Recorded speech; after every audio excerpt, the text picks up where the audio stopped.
Later, when the whole of Cairnhold was still arguing over whose fault it had been, Bryony would have liked it, set down plainly that she had not started any of it. The way she saw it, the blame ran backward and uphill. If the choosing had been an honest right, she would have had nothing to say. If King Emmerich had not dressed a lie in silk and called it holy, there would have been no lie beneath her nose to begin with.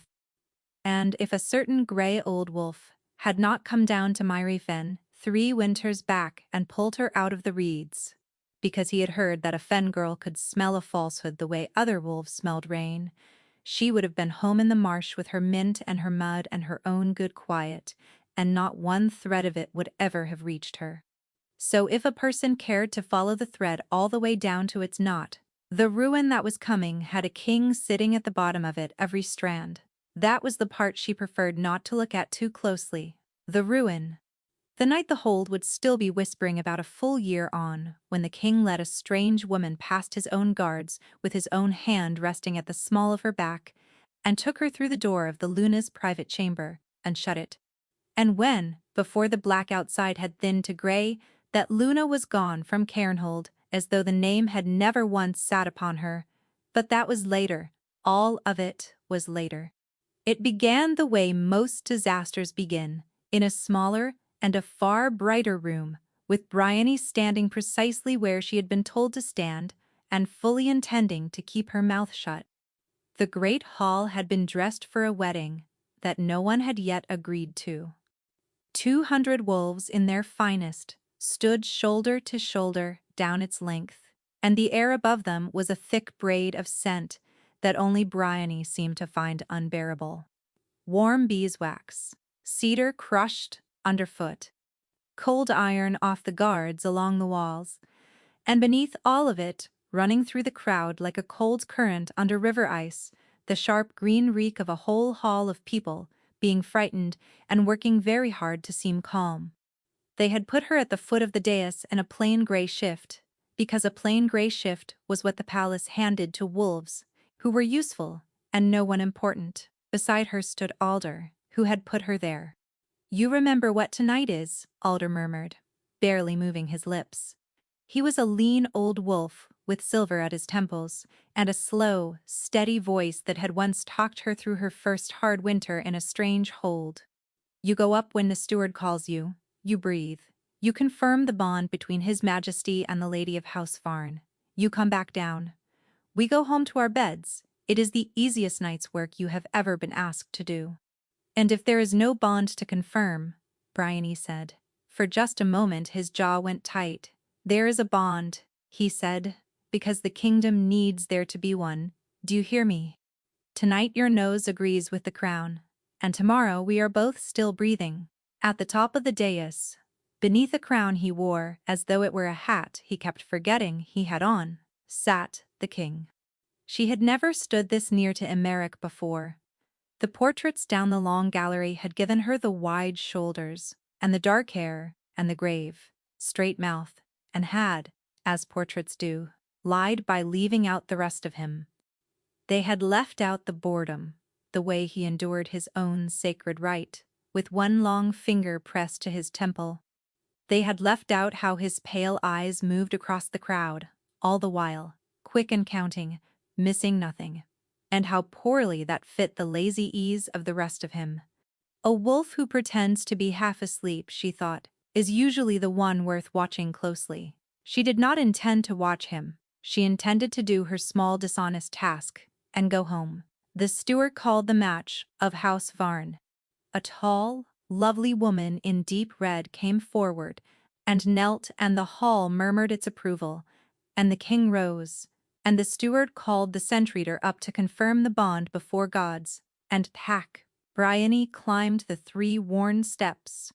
She knelt, she breathed in, and there it was, no bond. That came first, and plain as a slammed door. Whatever ran between this king and this kneeling lady, it was not the deep, low, humming thing a true pair carried, the scent she had caught only twice in her life, and never once forgotten. There was nothing here but 2 strangers in very good clothes.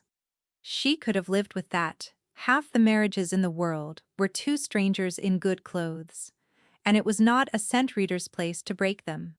She opened her mouth to speak the safe, useful lie. Then the second thing reached her. Beneath the perfume, the rose water, and the cedar, and the warm press of bodies, faint and bitter and green and deeply wrong, was a thing Bryony knew from home, from the bottoms of the still black pools where nothing living cared to go. Not love, not even the clean absence of it. Poison. Someone had worked something into this match that was meant to kill. Reader, the steward prompted, a note of warning in it. Confirm the bond. Bryony stayed down on her knees. A breath too long. Alder's voice sat in her skull. The easiest night's work you have ever done. And her own nose was howling the exact opposite. And somewhere in the narrow space between the two, she made the choice that would unmake everything, after. She stood. There is no bond, she said. It was not loud. But the hall had been hushed for the right, and the words carried the way a dropped cup carries across a silent room. She felt Alder go to stone at the bottom of the steps. There is no bond between the king and this lady, she said, and louder now, because if she was going to fall, she would sooner fall the whole way down. There is no true scent between His Majesty and any woman standing in this hall tonight. And whoever arranged this match did not arrange a marriage. There is death worked down into it. I can smell it.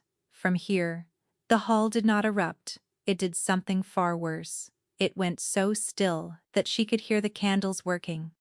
Emmerich came down off the dais. He did it slowly, unhurried, the way he seemed to do all things, and every wolf he passed dropped their gaze, and not once did he take his eyes from her. Near to, he was taller than the portraits and warmer than she wished, and his pale eyes were not bored now. They were bright and fixed and terribly awake. He stopped an arm's length in front of her. The whole hall leaned in without meaning to. Off to the side, a guard shifted his grip on his spear. Say that again, the king said very softly. And Bryony, who had never once in all her life known when to leave a thing well alone, lifted her chin to say it a third time. She never did learn what saying it a third time would have cost her. Because that was the exact moment the screaming began at the back of the hall. The lady of House Varn was dead before they carried her from the hall. Bryony did not see it, not truly. Only the shape of it, through the churn of bodies, the red gown gone limp on the flagstones, and the terrible stillness of her, and the way the woman's own kin had backed away from her instead of toward her. She had time to think, with a strange, flat calm, that she had been right, that her nose had never once been wrong.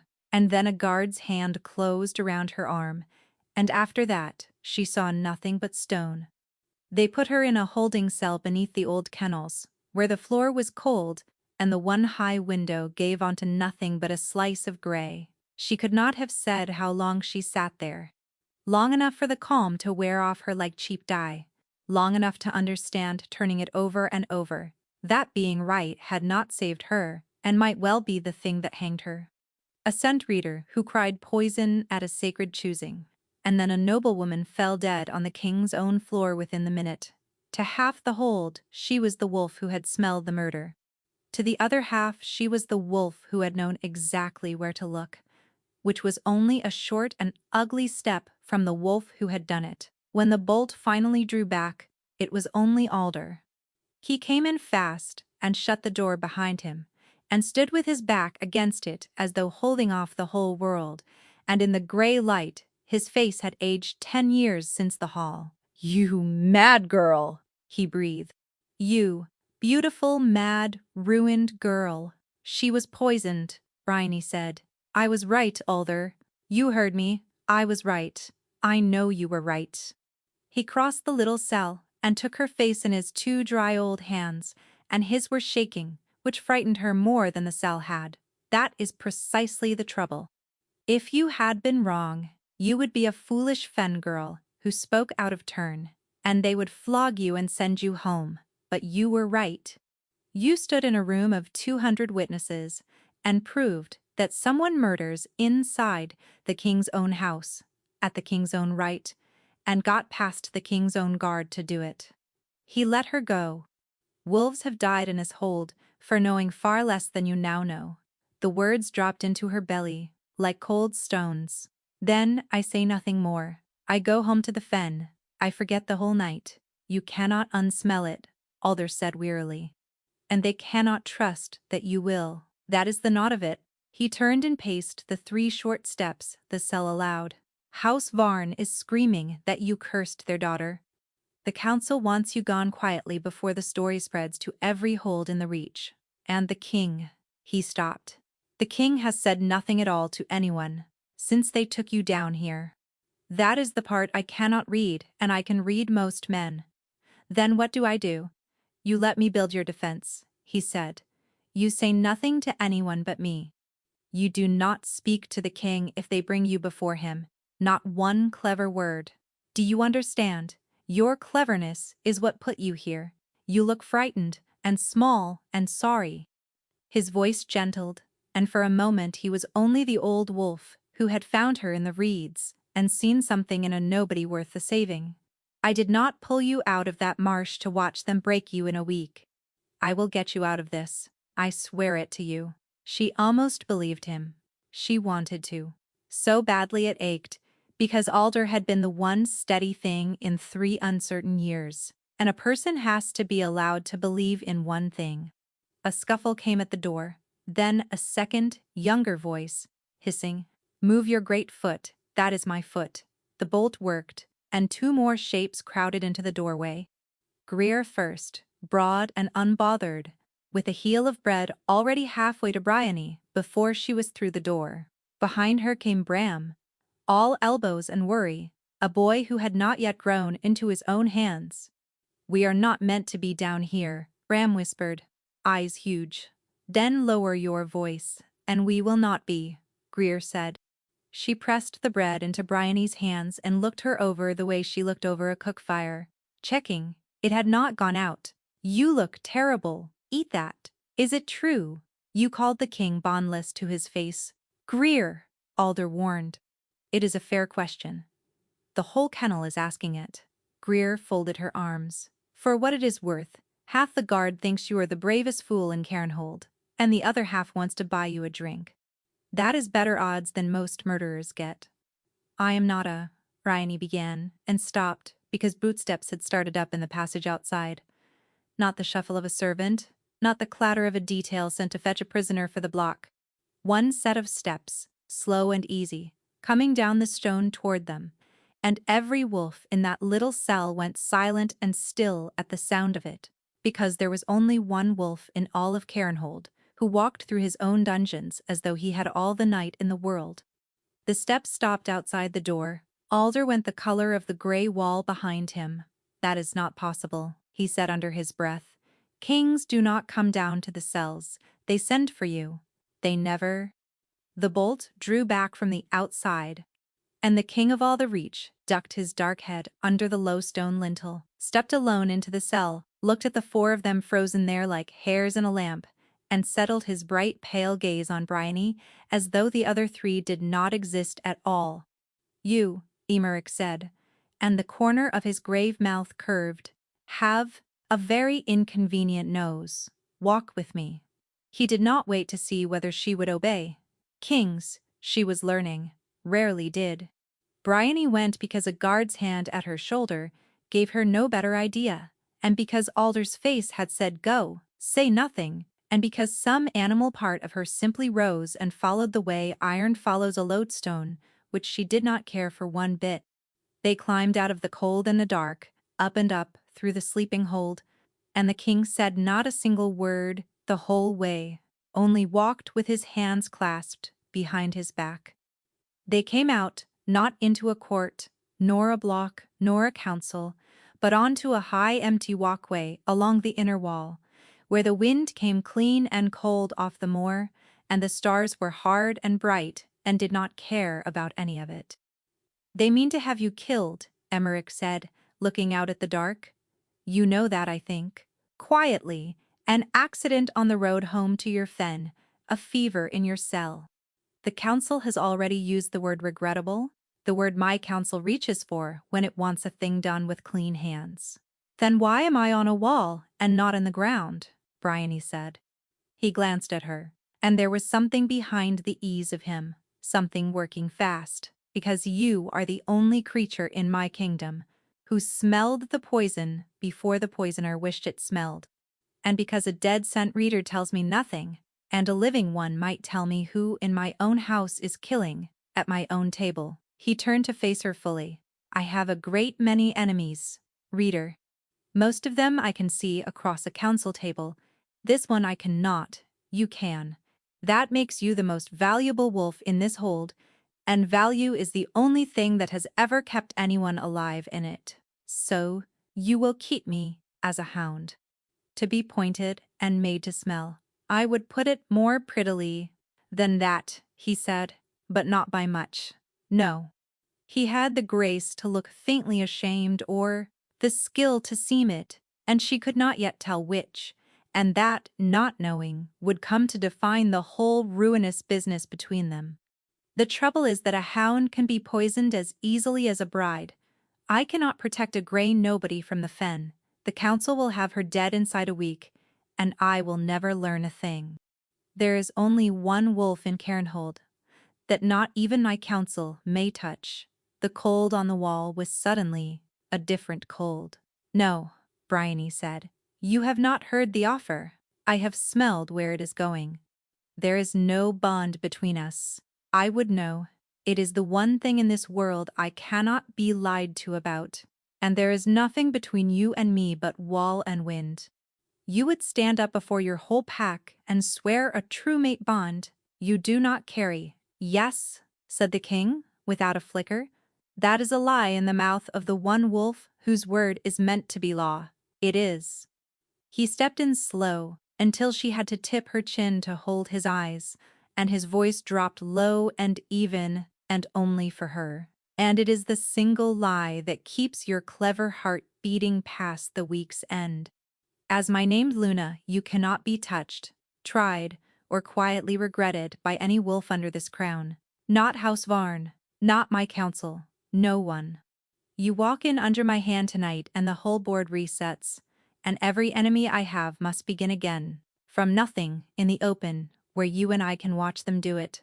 The wind moved his dark hair. I am not asking you to love me, Bryony. I am asking you to survive me. Say yes and live. Say no. And I cannot promise. You see the fen again. She should have said no. She knew even then that she should have said no, and she would have long years to wonder how much grief a single honest no might have spared them both. Instead, she thought of the red gown gone limp on the stones, and of alders shaking hands, and of a poisoner somewhere below them, even now sleeping soundly in the king's own house. Yes, she said. They brought the whole hold-up before dawn to hear it. Bryony stood at the king's right hand on the high dais where the dead woman had knelt not a day before, in a borrowed gown the color of deep water, and Emeric took her cold hand in his warm one and lifted their joined hands before the pack, and told them, in that grave and carrying voice that no one in the Reach had ever dared to doubt, that the gods had sent his true mate to him wearing a fen girl's grey, and that she had smelled the murder in his hall because a Luna's heart cannot help but guard her mate, and that any wolf who moved against her moved against the crown itself. He lied beautifully. She had to give him that. Even her nose could find no fear in him, no strain, nothing but the clean, warm certainty of a wolf stating plain fact. And she understood then that whatever else this king was, he was the finest liar she had ever stood beside, and she had built her whole small life on knowing the difference. The hall roared its shock and its joy and its fury all braided together, and under the roar, Bryony did what she always did. She breathed. And there, threaded fine through the noise and the beeswax, and the straining, cheering bodies, thin and bitter and green and patient, she caught it again. The poison, not spilled this time, carried. Somewhere in that sea of cheering upturned faces, The one who had killed the lady of House Varn stood watching a fen girl be made untouchable, and Bryony breathed them in, and could not for the life of her tell which smiling face it was. But they could see her, crowned, now, lifted up, named, and lit by every torch in the hall. She was the easiest wolf in Carnhold to find. And somewhere in the crowd, she was certain, someone had just begun to plan how the new Luna would die. A fen girl learns young that the safest place in any room is the edge of it, well back from the light. Bryony had spent 3 winters in Cairnhold making a quiet art of it. Now they had gone and set her down in the very middle of the brightest room in the Reach and told her to smile. They gave her the Luna's chambers, which were older and stranger than the rest of the hold.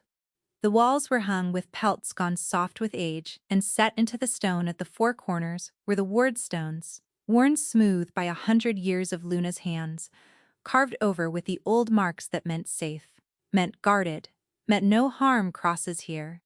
A steward told her proudly that these were the most protected rooms in all of Cairnhold, that not even a king might cross the threshold uninvited, that a Luna had died of old age in that very bed with 3 armies at the gate and never once feared for her sleep. Bryony lay awake in it every night and feared for her sleep regardless. It is a hard thing to rest inside walls built to keep out a danger you carry in your own nose. Emmerich kept to his own rooms across the hold, and did not once come to her door. That, at least, she had not expected. A man who would lie a whole kingdom into believing they were fated might reasonably be thought to want the rest of the performance too, and he wanted none of it. He was almost scrupulously courteous about it. She could not decide whether that was decency or only a colder kind of strategy, and not being able to decide was becoming the whole shape of her days. On the 4th morning he came for her himself, which sent 2 chambermaids into a flutter, and said only, "Bring your nose. I have something I would rather my counsel did not smell before you do." He took her down into the still room. It was a low vaulted place off the great kitchens, all copper and glass and the good green fugue of drying herbs. And it was where every draught and tincture and sweet in the hold began its life. Bryony stopped 3 steps inside the door and breathed, and her whole body went cold and certain. "It was made here," she said. Emmerich watched her, saying nothing, letting her work, which no one had ever once done. She moved down the long benches with her eyes half shut. Rosemary, comfrey, the clean sting of spirits. And there, faint on a scale pan that had been wiped and wiped again and still remembered, the bitter green ghost of the thing that had emptied the lady of House Varn onto the flagstones. She followed it to a stoppered jar pushed to the back of a high shelf, drew the stopper, and had to turn her face away. "This," she said. "The base of it is this. Name it for me. I cannot give it your court name." "I never learned your court names." She turned the jar in the light. "But I can tell you, it does not belong on a shelf in a king's kitchen. It belongs in the black water at the bottom of Mirafen, where I grew up, pulling it out of children's mouths before it could do its worst. This is a fen poison, Your Majesty. It grows in one marsh, in all the Reach." She set the jar down very carefully. "Someone in this hold has walked my marsh, or paid a wolf who has." She waited for him to seize on it to say her name and the fen in the same breath, because that was where it went, was it not?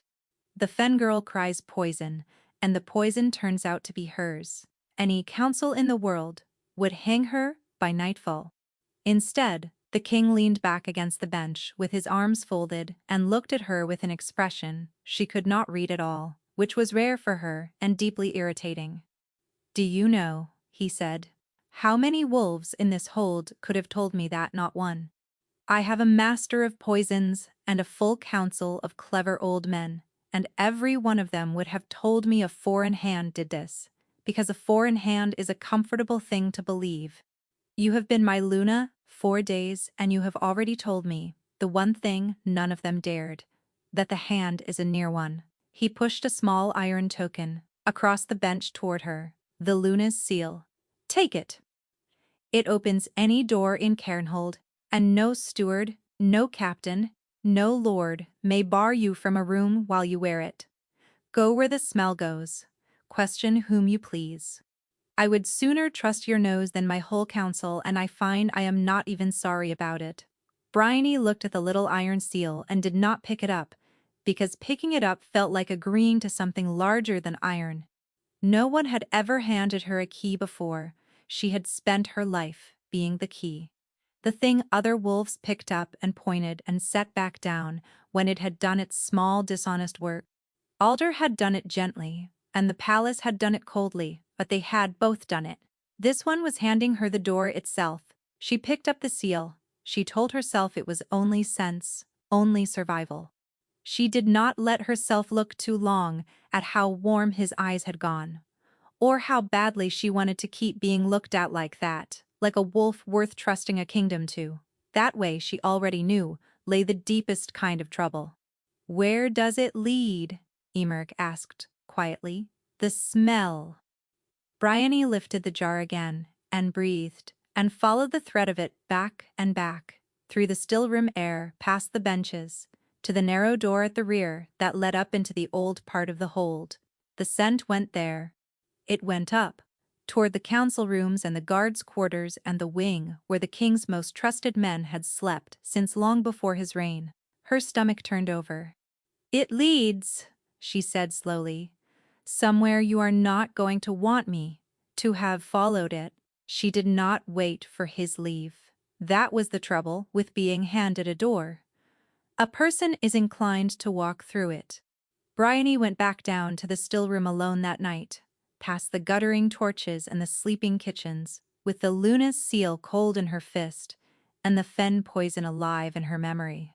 She meant only to catch the thread again, where it climbed the rear stair, to fix which of the old wing's doors it ended at before she accused anyone. She had learned, at a terrible price, what her mouth cost when it ran ahead of her proof. The lower passages were black and close, and her own breath was loud, and it was in that narrow dark, with one hand on the damp stone, that she smelled him a half heartbeat before he moved. Not the poison, a wolf, oiled leather, cold sweat, and the flat, scentless discipline of a man who had schooled himself not to be afraid. She dropped. The cord meant for her throat, hissed over her head and bit into stone. Bryony did not think. She drove back and up with her elbow, felt it land, twisted into the tight space where a bigger wolf could not swing, and used the one advantage a fen girl truly owned, which was that she had been fighting for her footing in sucking black mud since before she could talk, and a slick stone passage held no fear for her at all. She got low. She got inside his reach. She hooked his knee and put him into the wall, and when his blade came out, she was already turning it, and it caught her across the forearm instead of somewhere far worse, which was the trade she had chosen and would choose again. Then a whistle sounded, high and clean, from somewhere up the passage, and the man broke off. He did not flee like a thief. He disengaged, like a soldier. 2 quick steps back into the dark and gone, unhurried, answering a signal. Which meant there had been a second wolf posted as her lookout's lookout, which meant this was not one desperate killer. It was a detail, a trained one, sent. Bryony slid down the wall and pressed her torn arm to her chest, and breathed through the bright, sick pain of it, and that was how Emmerich found her, coming down the passage at a dead run, with a lamp and no crown, and murder in his face. "I have you," he said, on his knees in the filth beside her before the words were out. "I have you. Let me see." "You are not surprised," Bryony said. His hands went still on her arm. She looked up at him in the swinging lamplight and made herself say it, though her teeth wanted to chatter. "A wolf just tried to garrote your Luna in your own cellar, and you came running with no guard and no shock on you at all. You knew. You had someone watching me. That whistle in the dark, that was yours." For a long moment he only looked at her, and something moved behind his eyes, quick and grieved, before the easy mask slid back over it. "I had a wolf on you. Yes," he said since the wall. "I am not sorry for that either. It is the only reason there was a whistle, to send them running." He tore a strip from his own shirt and bound her arm. Competent, gentle, his jaw tight. I hoped they would wait. I hoped I had bought you a season of being merely watched. I was wrong, and you have paid for my hope in blood, and I will carry that. Who are they? She said. Not the poisoner.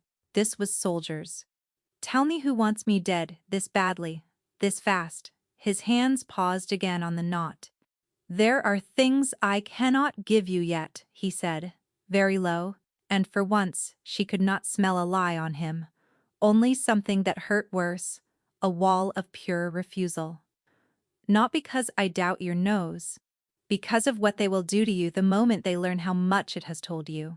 I am trying to keep you a little ignorant a little longer, Bryony. It is the cruelest kindness I know, and I am doing it on purpose. She wanted to be furious. She was furious. But his hands were shaking against her ruined arm, and a king does not shake for a hound, and she filed that away with all the other things about him that did not add up, in a list that was growing very long and very dangerous to keep. The healers put 9 stitches in her arm, and for the better part of a month after, Bryony set herself to the sensible work of finding out what her husband was hiding. It was, she told herself, only good sense. A wolf who bound your wounds with his own shirt and then refused to tell you who had opened them was a wolf who bore watching, so she watched him. She watched him charm frightened lords and grieving fathers with the same warm certainty he had used to lie a fen girl into a crown. She watched, and gathered, and waited for the seam in him to show. The trouble was that the longer she watched Emmerich for the danger in him, the more she simply watched him. It crept up the way a fever creeps, so slow she could name no first day of it. He fell into the habit of coming to wherever she was working, late, when the hold was asleep, and folding his long frame onto a bench and simply being there while she turned the poison over. He asked her about the fen, not as a king gathering intelligence, but as though the Blackwater and the Mint and the mud-slick childhood were the most interesting country he had ever heard tell of. He remembered things she had said days before. He laughed. Once, at something dry she had not even meant to be funny, a real laugh startled out of him, and she felt the answering pull at her own mouth, and had to turn away to the bench so he would not see it. Twice that month, the crown required them to be seen together, a feast, and after it a slow progress through the lower city, so the pack might look upon their new Luna. Both times Emmerich took her hand and set it in the crook of his arm and steered her through the crowd, with an easy warmth she knew was meant for the watching eyes and not for her. And both times she caught herself leaning into it after the eyes had gone, keeping her hand where he had put it a breath longer than the performance asked. It was the leaning that frightened her worst. A wolf can guard against a thing she is doing on purpose. Bryony had no defense at all against the small things her own body did when she stopped paying attention, and around Emmerich she was forever forgetting to pay attention. She told herself it was only the false bond doing it, the story they had told so often that the whole pack half believed it now, and perhaps her own foolish heart had started to as well. She did not yet know how near to true that was. She began to notice his hands, the line of his throat when he tipped his head back against the stone, the way he said her name low, only her name, when the rest of the hold was using titles at her all day like small blunt stones. She lay awake in the warded chamber that no man might enter, and was furious to find that the one she thought of was the one she had barred the door against. She did not trust it. That was the knot she could not cut. She was a wolf built to know truth from lie, and she could not for her life tell whether the warmth in him was a true thing, or only the finest performance she had ever stood beside. And a wolf who cannot tell is a wolf who is about to be made a fool. So one night, late, in the little scent room she had made her own, she stopped pretending to work. "Tell me it is a scheme," she said. He looked up from the bench. "Bryony, tell me you need a nose you can trust, and a shield you can name Luna, and that all the rest of it, the fen, the laughing, the coming here every night, is only you keeping your investment content." Her voice was not steady, and she did not care. Tell me that, and mean it, so my nose can hear. It is true, and I can stop. Because I am not built to want a thing. I am only being lied into wanting.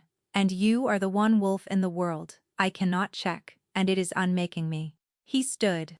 He came around the bench slowly, the way a wolf approaches a snared thing it does not wish to startle, and he stopped close enough that she had to lift her chin. I will not tell you that, he said. Because it is not true, and you would know, and I find I would rather you knew the truth of this if you never believe another word out of me again. His hand came up, not quite touching her face.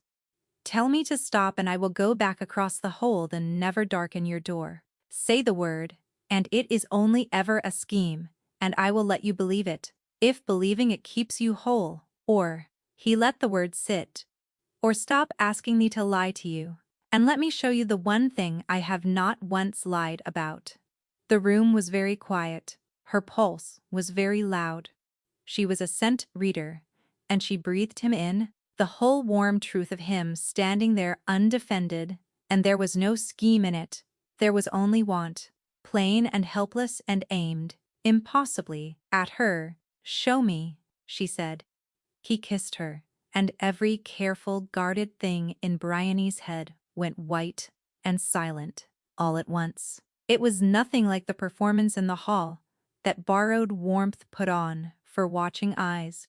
There was no hall here to perform for.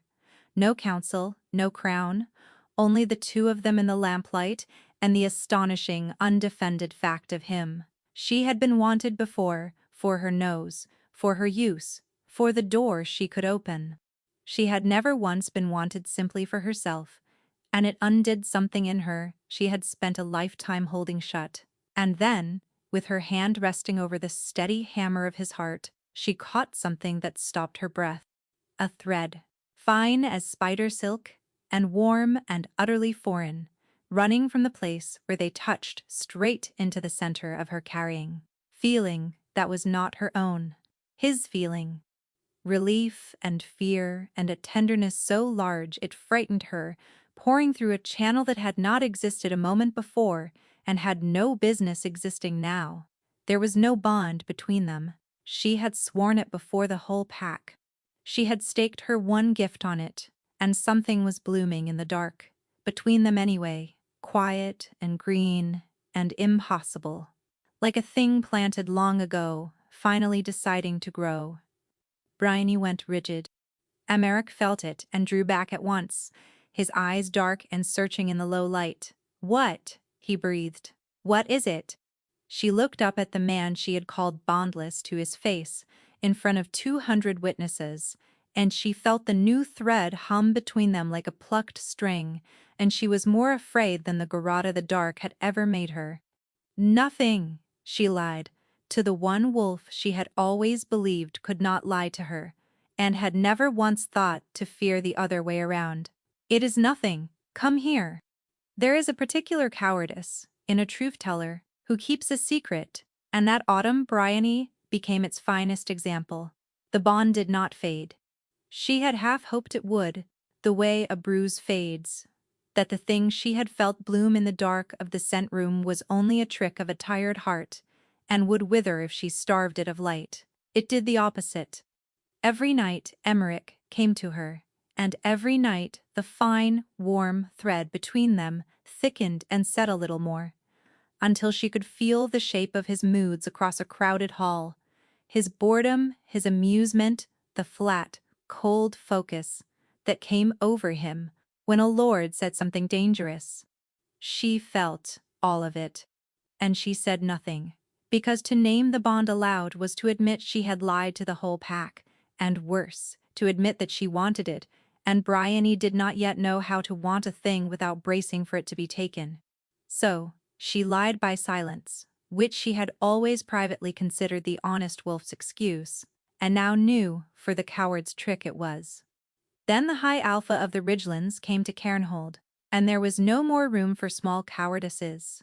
He came with 200 spears and a face like weathered stone, and every wolf in the hold understood what his visit meant, because the Ridge Lord's word was the one weight that could tip the great houses for a king or against him. Emmerich had held his throne 5 years on a knife's edge of other wolves' respect. If the Ridgelands turned cold, the houses would follow, and a king the houses no longer feared was a king with a very short future. So, the hold put on its brightest face, and Emmerich put on his brightest lie, and Bryony watched him perform certainty for a stone-faced overlord, and felt, through the bond, exactly how tired he was underneath it. Even, she could see the shape of the trap closing. Every ill rumor that reached the Ridgelands sharpened the same accusation. That Emmerich had poisoned his own promised bride at his own sacred right because the match no longer suited him, and that a wolf who would murder a kneeling woman before his whole pack would murder anything at all. It was a lie, built upon a corpse, which made it the hardest kind to answer, and someone patient had been feeding it for a year, to the one overlord, whose belief could end a reign. He came to her rooms that night, not for the usual reasons. He came and sat on the floor, with his back against her cold hearth, which no king should ever do, and he did not smile. "He is going to ask me tomorrow," Emmerich said, "how the lady of House Varn came to die at my right. And whatever I answer, half his mind is already made. Someone has been at his ear for a year, patient as water, telling him that Cairnhold is ruled by a wolf who murders what he cannot use. The worst of it is that I cannot even swear it false, without a name to give instead, and the only name I have I cannot yet say aloud." "Then say it to me," Bryony said. She had come to sit near him without deciding to. "Say the name to me. I will know if it is true." For a moment, she thought he would. She felt him waver down the length of the bond, the pull of it. How badly he wanted to set the whole weight down in front of the only wolf who could not be fooled. And then she watched him decide, again not to. "If I give you the name," he said quietly, "and they take you, they will know I know, and they will move that same night, and they will not miss twice. I have buried too many wolves for knowing things. Bryony, I will not add you to the ground." He turned his head and looked at her, and the mask was simply gone. All of it, the crown, and the charm, and the 5 years of performance. And what was left was a young wolf, who had been alone at the top of a cold hold for a very long time. "My father died when I was young, and my brother a year after him, and everyone agreed it was a great tragedy, and a greater inconvenience, because I was only the spare, the quiet one, the one no one had troubled to teach how to hold a room. So, I taught myself. I learned that if I smiled the right way and said the warm thing, wolves stopped looking too closely at how frightened I was. And after enough years the smiling became the whole of me, or near enough that I could no longer find the seam." He turned his cup slowly in his hands. "You are the only creature alive who has ever looked at me and seen the seam, anyway. It is the most naked I have felt since I was a boy. And I keep coming back to you the way a fool keeps coming back to a fire. I have spent my whole reign certain that the moment I trust anyone completely is the moment I die. And then you walked into my hall in a gray shift and called me bondless in front of everyone I rule, and I have not had a single certain thought since." The bond went wide open between them, and everything he felt poured through it, unguarded. No angle, no scheme, only a want so plain and a loneliness so old that Bryony's eyes stung with the weight of feeling it as her own. "Emmerich," she said, and her hand found his jaw, and his breath caught, and she was on the very edge of it, the confession. "The bond is real. I have felt it for weeks. I lied to you. I am so afraid of it." When a knock came hard at the door and a breathless page announced that the king was summoned to the Ridge Lord's chambers within the hour. The moment closed like water over a stone. He rose, and the mask came with him, settling over the tired wolf, feature by feature, until the king stood in his place. He pressed his mouth to her forehead, quick and warm, and murmured that he would come back to her before dawn, and then he was gone, and the words she had almost said sat in her mouth with nowhere left to go. She should have gone to bed. She was too full of him to sleep, so instead she did the thing she was good at.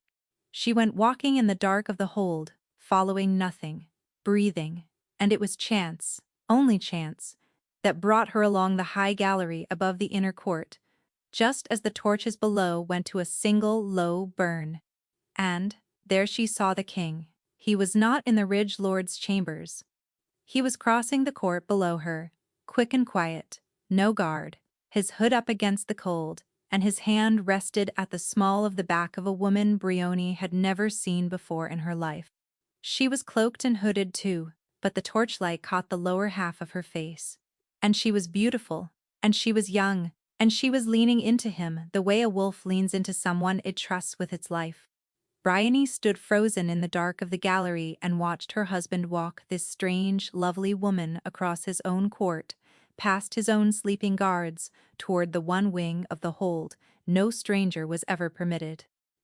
Every sensible thought Bryony owned told her to call out, to name herself, to make him turn and explain. She was the Luna. It was her right.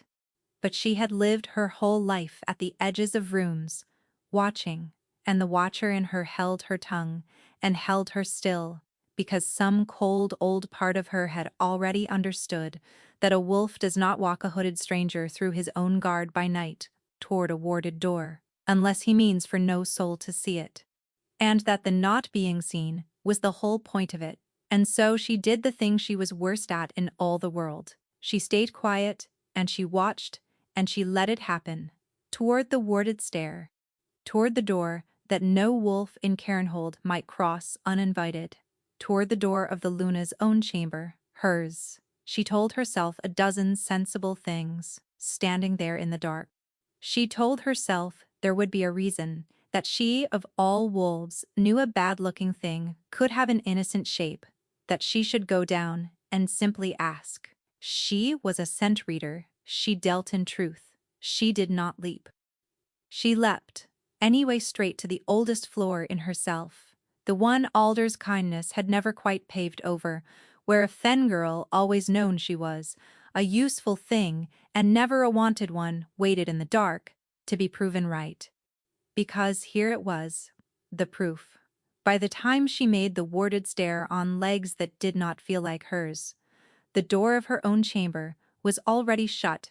She stood before it, the door that no man might cross uninvited, the door 100 Lunas had slept safe behind, and she put her hand flat against the old wood, and she breathed, his scent, the strange woman's, warm and near, and under them both, threaded through the wards themselves, the low certain hum of the bond, carrying to her through solid oak the shape of what he felt in that room. Tenderness, fear, a fierce and total care. For someone who was not her, in the one place, in all the world, that was hers, she had spent a whole month letting herself believe the impossible thing. That a king had looked past the grey shift and the plain fen face and the useful nose and wanted the wolf underneath all of it. She had lain in this very warded room and let the bond set in her like a second heartbeat and told herself, against every hard lesson her life had ever taught her, that this once she was the wanted one and not the used one. And here, on the far side of a hand's breadth of old oak, was the black marsh water, closing over that particular foolishness. He carried a true bond with her, and he had brought another woman to their door in the dark. If even the truest thing two wolves could share had not been enough to make her the one he chose, then there was no version of Bryony that would ever be enough for anyone, and she had been a child to think otherwise. Bryony took her hand off the door. She did not scream. She did not weep. She did the thing she had done her whole life when the world proved her a fool, which was to go very quiet and very cold. She walked back to the little scent room that had never truly been hers either, and she took off the deep blue Luna's gown and folded it because it was borrowed, and she put on her own grey fen shift because it was not. She left the iron seal on the bench, the key he had handed her, the only thing anyone in Cairnhold had ever given her, instead of used her for, and she found she could not look at it. She thought about waking Greer and did not, because Greer would want to fight someone, and there was no one to fight, only a truth she should have smelled, coming from the first night on a cold wall. She thought about the fen, 3 days off, across country she had no way to cross. She thought, for one wild shameful moment, about simply lying down in the warded bed one last time and letting the bond hum her to sleep, and that frightened her worse than the whole cold night outside. How much of her still wanted the cage, now that she knew past all doubt that it was won? The bond hummed at her the whole time, warm and unbearable, and she reached down inside herself, and she closed it. It fought her. A true bond does not like to be shut. She shut it anyway, the way you close a wound with a hot iron, and the silence that came after was the loneliest thing she had ever felt. Then Bryony walked out of the hold in the dead black hour before dawn, past guards who bowed to Aluna and did not think to stop her, and by the time the sky over Cairnhold went from black to grey, she was gone from it entirely, as though the name had never once sat upon her. She did not go to the fen, she wanted to. But the fen was 3 days off, and she had no horse, and no coin, and one torn cloak, and there was only one wolf within reach, who had ever come for her when she had nothing.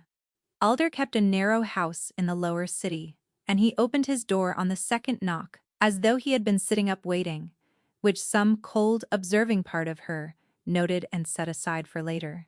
He took one look at her face and drew her in out of the cold and sat her by his fire and put a cup of something hot in her shaking hands, and for a little while she let herself be a child who had been found in the reeds, and it was such a relief that she nearly wept from that alone. He smelled of wood smoke and old wool, and the particular dry warmth she had trusted longer than she had trusted her own judgment.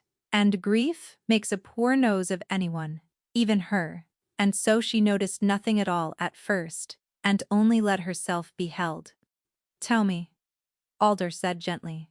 So, she told him, the woman, the warded door.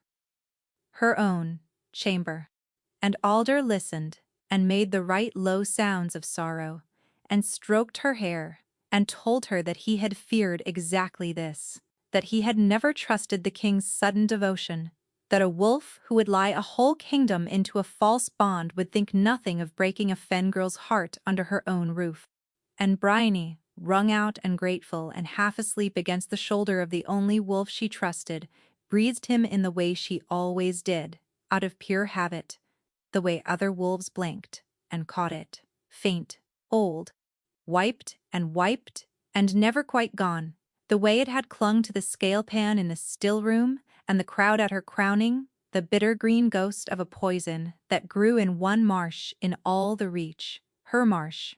Bryony kept her cheek against Alder's shoulder and her eyes half shut and her breathing slow and even, and did not move a single muscle, while the whole world turned itself inside out around her. The fen poison was on Alder. Had been on Alder all along, the wolf who had come down to Muirefen and pulled her out of the reeds. The one wolf in Cairnhold who could walk her marsh and know its black water. He had smelled of it at the choosing, and she had been too green to place it. He had smelled of it in the crowd the night she was crowned, watching a fen girl be made untouchable, and she had thought the poisoner a stranger. "There now," Alder murmured into her hair, rocking her a little, warm and steady and kind. "You are safe now. You are with me. And I think when you are rested, you and I are going to have a great deal to say to the High Alpha in the morning about the sort of wolf that sits the throne of Cairnhold." Bryony let her breath go out slow and soft, like a wolf sliding into sleep. "I have been so stupid," she thought, "about so many things, but I am going to be very clever now." She let him plan it for her all through the small hours, and she agreed to every word. Alder laid it out by the low fire like a wolf who had laid it out many times in his own head. The Ridgelord already half believed the king a murderer. All he needed was one witness he could not doubt, and there was no witness in the Reach less doubtable than the king's own betrayed Luna, a truth reader, by gift, come weeping, to accuse the wolf who had wronged her under his own roof. Bryony would stand before the High Alpha and name Emeric a killer, the poisoner of the Varn bride, a breaker of bonds and vows, and the Ridgelins would turn cold, and the houses would follow, and by nightfall there would be a new and steadier hand on the reach. House Varn stood ready. Alder was too modest to say his own name, but she could smell where it sat in him, fat and patient, 30 years, in the growing. "You only speak the truth, as you have lived it," Alder told her kindly, pressing her hands. "That is all. Your nose has never lied. Let it not start now." "No," Bryony agreed. "It never has." They came up to the hold at dawn. The great hall was full, the Ridge Lord in the seat of honor with his weathered face giving nothing, the council ranged along the walls. House Varn clustered close and hungry, and Emeric on the dais with a night's sleeplessness under his eyes and a stillness on him that she felt even through the bond she had slammed shut, which strained toward him like a hound toward home. He saw her come in beside Alder, and something broke open in his face, hope and grief all at once, and she made her own face give him nothing, because she had one throw of this, and she could not waste it on his eyes. "Your Majesty," Alder said, bowing low, all sorrow, "it grieves me past speaking, to bring this before the High Alpha. But your own Luna came to my door in the night, cast out and broken, and what she carries the Reach must hear." He turned and gestured her forward, gentle as a father. "Bryony, tell the High Alpha what you know of your husband. Tell him what your gift has shown you. Tell him true." Every face in the hall turned to her. The Ridge Lord leaned forward. House Varn was already smiling. Emeric had gone the color of ash, and Bryony breathed the whole room in, one long pull, the way she had at 100 rights, and she found the thread she wanted, and she lifted her chin. "I will tell him true," she said. "I am a scent reader. I have never once been wrong, and I am not wrong now." She turned, not to the king, but to the High Alpha of the Ridgelands. "The wolf who poisoned the lady of House Varn stands in this hall. He carries the poison on him yet, worked into his very skin from years of handling it. It grows in one marsh, in all the Reach, my marsh, and there is only one wolf in Cairnhold who has walked that black water, because he came there once to pull a useful child out of the reeds." She raised her hand, and she pointed it, steady as a spear, not at her king. "There, Alder, your master of whisperers, search his house, search his hands. My nose will stake my life on what you find." The hall did not erupt. It did the far worse thing, the thing halls did around her. It went dead silent. Alder's kind old face did not so much as flicker, and that was how she knew the true measure of him at last. Because an innocent wolf gapes, and a guilty one goes smooth. "The girl is broken-hearted," he said to the Ridge Lord, sorrowful. "She does not know what she says. Grief has turned her." "Then a search costs you nothing," said the High Alpha, in a voice like stone, grinding stone, and he lifted one finger, and his own spears moved toward the doors, and Alder ran. He did not run for the doors. He ran for her, because a witness dead is a witness silenced, and the little knife came out of his sleeve the way she had always known his kindness hid something, and the whole bright hall screamed her name in one voice. And one of those voices was the king's. Raw with the terror, she felt tears straight through her shut and useless bond. But Bryony had smelled the intent bloom on him, a half-heartbeat, before the knife did, the sour spike of a wolf about to kill. The same warning that had saved her throat in a black cellar. She was already moving. She had learned to fight for her footing, in sucking mud, before she could talk, and an old wolf on a flat stone floor was the easiest ground she had ever been given.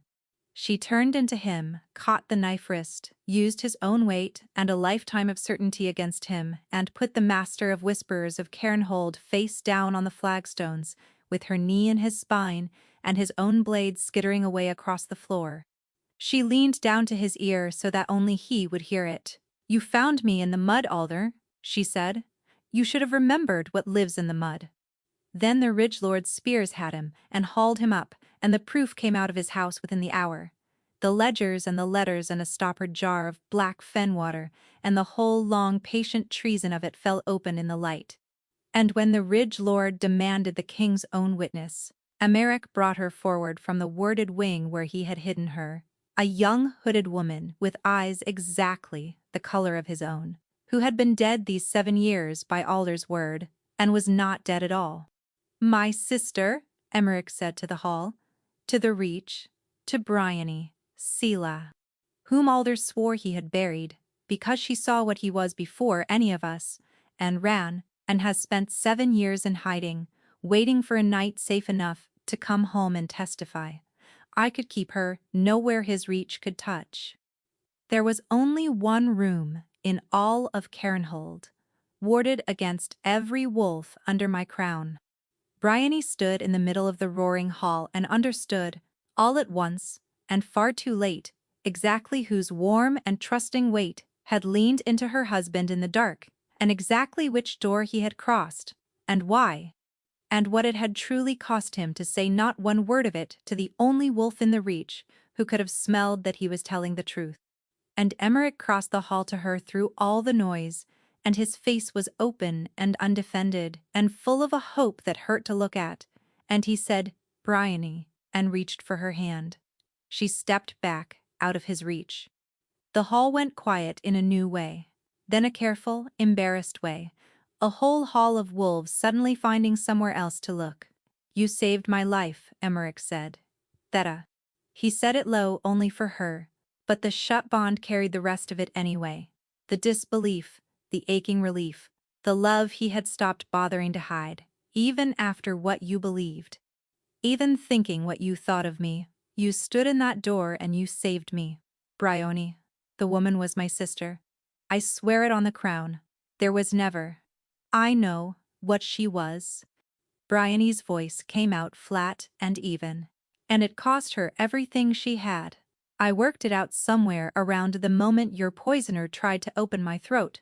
She was your sister, and your witness, and you hid her in the one safe room in the hold, and there was never a lover in it at all. She made herself meet his eyes. That is not the part that broke me. He went still. "You looked at me," she said, "across a month of nights. You let a true bond grow between us. Do not tell me you did not feel it set. You let me closer than you have ever let anyone, and you learned the fen out of me, and you let me feel the whole lonely truth of you pour down that bond, and then you walked a hooded stranger into my own warded room in the dark and let me believe the very worst thing a wolf can believe, rather than trust me with 4 honest words.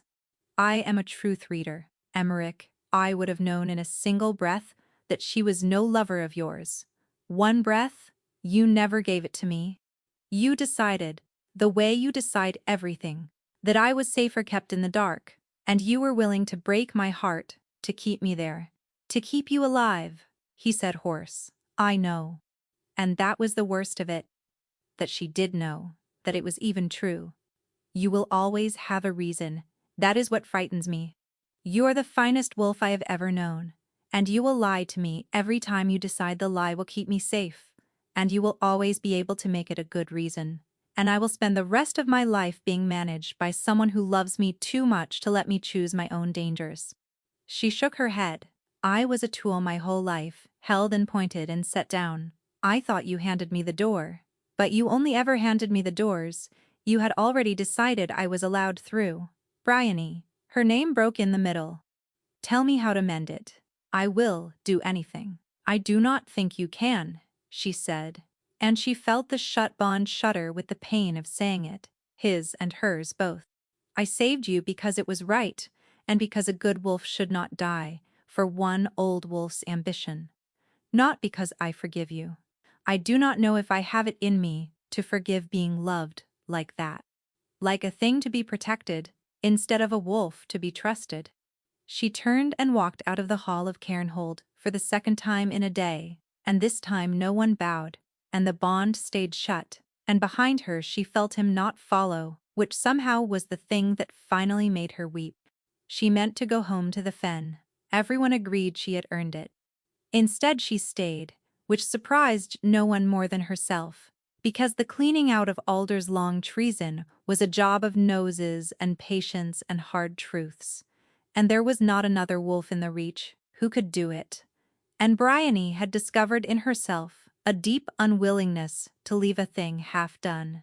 So the king made her his master of whisperers, in the trader's own empty chair, and she took it, and she did the work honestly, which the office had not seen in 30 years. She rooted out Alder's web strand by strand. She grew respected. She grew, though she would not have said the word aloud, powerful. The fen girl in the gray shift was gone, and a wolf, whose word could unmake a house, sat in her place, and it should have felt like a victory. It felt like ash, because she had shut the bond, and a shut bond does not die. It only aches, and hers ached every hour of every day, like a held breath that would not release. Emmerich courted her the whole while, and he did it in the one language he had left that she might believe. He stopped lying, not only to her, to everyone. In open council he began to say the hard, true thing where before he would have said the smooth, false one, and it cost him. She watched it cost him. Watched lords bristle and alliances strain against a king who would no longer flatter them. He told the Ridge Lord an unwelcome truth and nearly lost the Ridgelands for it, and did it anyway. And each time afterward he would find her at the edge of the room and say nothing at all, only let her see that he had done it, the way a wolf lays a kill at a doorstep, and withdraws. He left fen mint at her door. Not flowers, never flowers. Mint and marsh rosemary, and once a fat, clumsy bundle of the black water reeds she had grown up cutting. Gods knew what he had paid to have them brought 3 days across the Reach, and she stood in her doorway holding them and hating how they smelled of home and of him at once. His letters were not love letters. They were confessions, small ones, at first. Here is a thing I did not tell you last spring, and here is the true reason. Here is the name of every wolf I have lost to my own silence, so that you know the true cost of how I loved you. He sent one a week, then 2, each one a truth handed over with no bond shut around it, and she read every one and answered none, and kept them all. Greer had opinions, as Greer always did. Make him crawl a while yet, she said in the early weeks, ladling stew. You do not owe that wolf a single soft word. And then, 2 months on, over the same pot, he told the whole council he was wrong about the grain tithe. 2, their faces, a king. Bram nearly fainted, and by the 4th month, flatly, Bryony, with respect, you are the 2 most miserable wolves in the Reach, and the rest of us have to live here. Talk to the man. Sella talked to her too, once the sister with the king's own eyes. He crossed the ward for me, she said quietly. Do you understand what that means to him? That door is the one law, even he holds sacred, and he broke it, for me, and it near unmade him to do it, and the whole time, the only thing he grieved was you, not the danger. You. He chose my life over your trust, and he has hated himself for it every day since, because he knew, even doing it, that he was choosing wrong for a good reason, which is the only way that Wolf has ever known how to sin.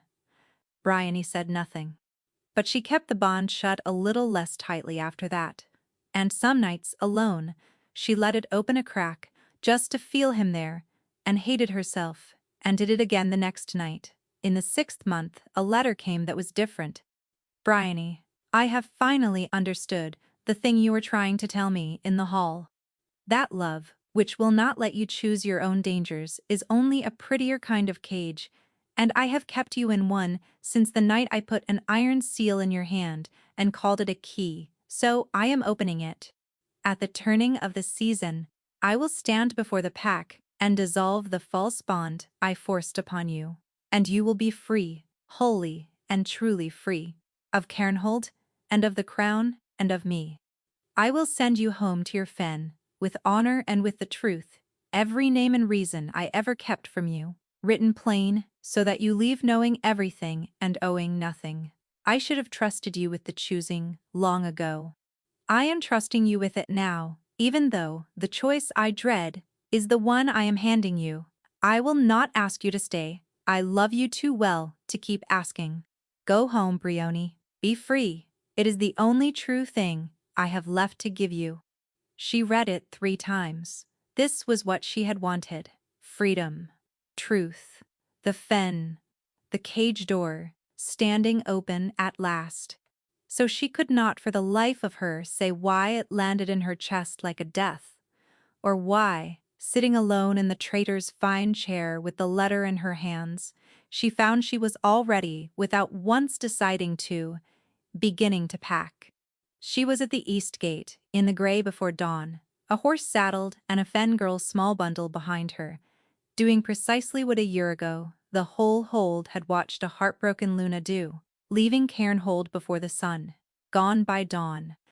The gate stood open, the road ran clear and free all the way to the Blackwater and home. Everything she had asked for laid out before her in the cold light. Bryony sat her horse and did not move.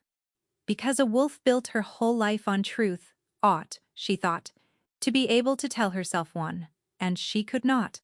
She could not make herself believe that the thing waiting for her down that road was freedom, when everything in her that mattered was standing 300 paces behind her, in a cold hold, keeping his word, letting her go, breaking his own heart quietly so that hers might mend.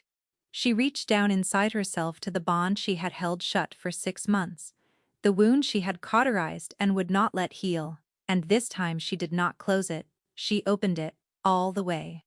On purpose, for the first time since the dark of the scent room, and it hit her like a door blown wide in a storm. Him, 300 paces off, awake, always awake, sitting alone with his own dissolution to speak at noon, and the grief pouring off him so vast and so quiet and so entirely without self-pity that she gasped aloud with the weight of it. He was not trying to reach her through it.